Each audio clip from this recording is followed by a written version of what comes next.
Yesterday we looked at starting a story with action verbs.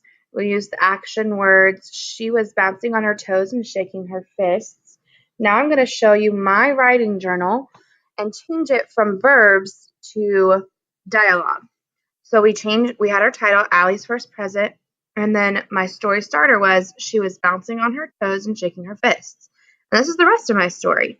Her eyes got so big, they looked like a cartoon animal's big blue eyes. Her whole body was shaking with excitement as her dad carried in her birthday presents.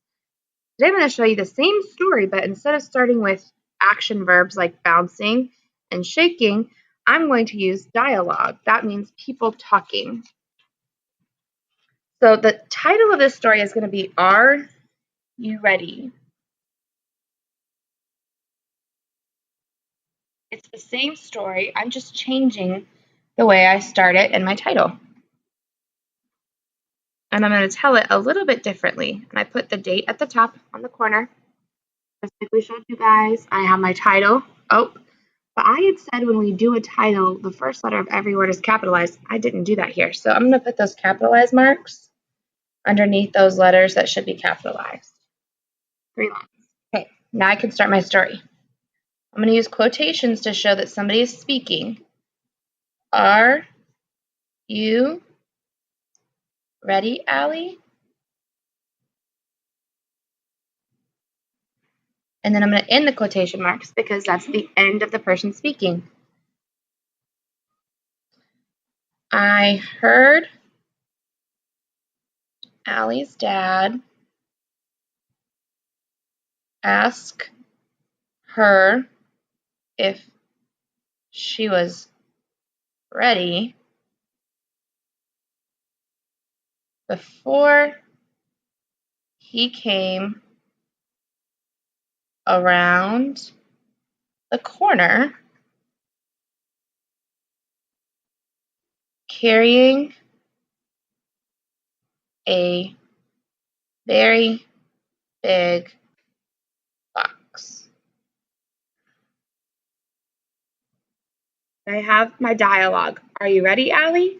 I heard Allie's dad ask her if she was ready before he came around the corner carrying a big box. When he entered the room,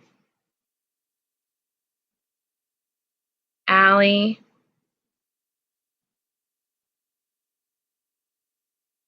shouted,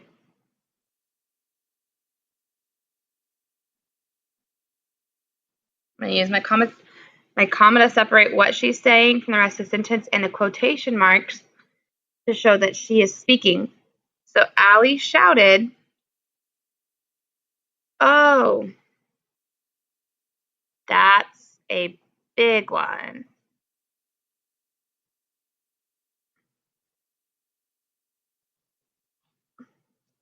Now I want to know what's going to be in the box and what's going to happen in the rest of the story. I still haven't told you the whole birthday party. I'm only telling you so far about her dad bringing in the presents and her seeing the first one. Just like yesterday's story was her whole body shaking with excitement. We didn't even see her present yesterday's story.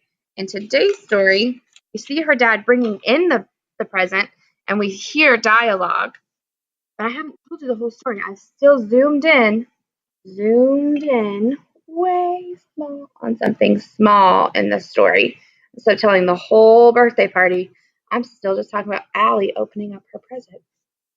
So today what you are going to do when you're writing is you are going to practice writing using either some action verbs as your story starter, like we did yesterday, or using dialogue with quotation marks to show somebody speaking, like I showed you today.